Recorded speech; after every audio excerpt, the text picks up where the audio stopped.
A paz do Senhor, meus irmãos. Hoje é quarta e que esta quarta venha a ser uma quarta de grandes bênçãos para as nossas vidas. Que nós possamos, que bênção, irmã Sara, bênção de termos uma decisão em seguir a Cristo como Ele é, como Sua palavra determina, que possamos ter um compromisso de viver conforme a Sua palavra. Mas quem sabe você vai dizer, irmã, eu já sou crente, não sabe não.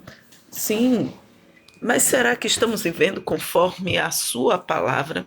Você já observou que é muito estranho a nossa conduta como salvo, mas ter o nome de salvo, de crente, de cristão, de protestante, mas o nosso dia a dia não condiz com a palavra. Você já imaginou se nós verdadeiramente vivêssemos a palavra do Senhor, como seríamos? Gente, não seríamos quem somos. Você já percebeu isso? Que nós estamos vivendo muito um evangelho de parecer. Isso é perigoso quando a gente vive algo que parece, ainda que inconscientemente nós estejamos vivendo. Não temos assim, ser cristão é isso aqui. Ser cristão não é isso aqui. Ser cristão é a gente examinar as escrituras e viver conforme o que ela determina. E eu vou lhe ser sincero.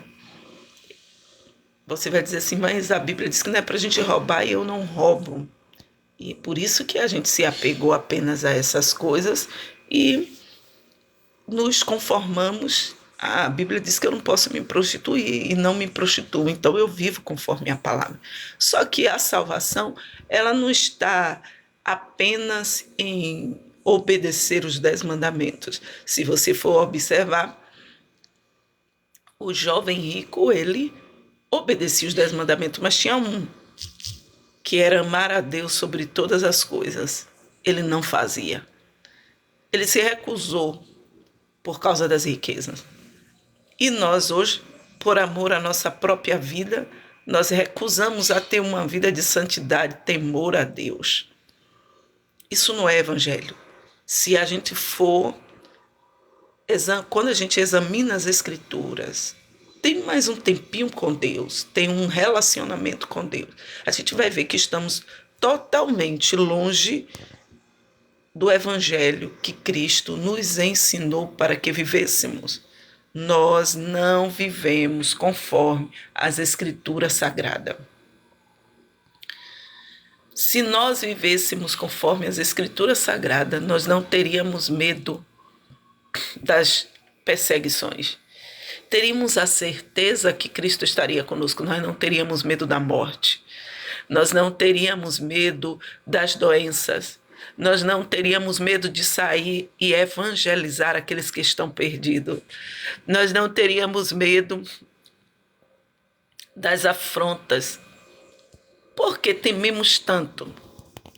Sabe por que tememos? Porque nós, infelizmente, ainda não conhecemos e não vivemos com o Deus que nós pregamos. Se eu verdadeiramente vivesse a palavra, num momento como esse, eu não estaria aqui. Eu estaria visitando os hospitais, eu estaria visitando os presídios, visitando aqueles que estão perdidos. Mas eu me recuso porque eu sei que eu não tenho vida o suficiente para chegar lá. Quem sabe eu posso correr o risco como aqueles rapazes que dizia o Deus de Paulo e foi expulsar lá e saiu todo estraçalhado. Eu me recuso a pregar a palavra como ela é, porque eu tenho medo das retaliações. Então, isso prova que nós não estamos vivendo conforme a sua palavra, porque a palavra de Deus, ela nos dá poder, força para vencermos tudo isso aí. As pessoas hoje não aguentam muita coisa quando se trata, porque o reino espiritual a gente não conhece. A gente sabe que é fogo, poder, unção, falar em língua, esses negócios. Mas reino espiritual, que é o principal para termos uma vida de sucesso, não conhece.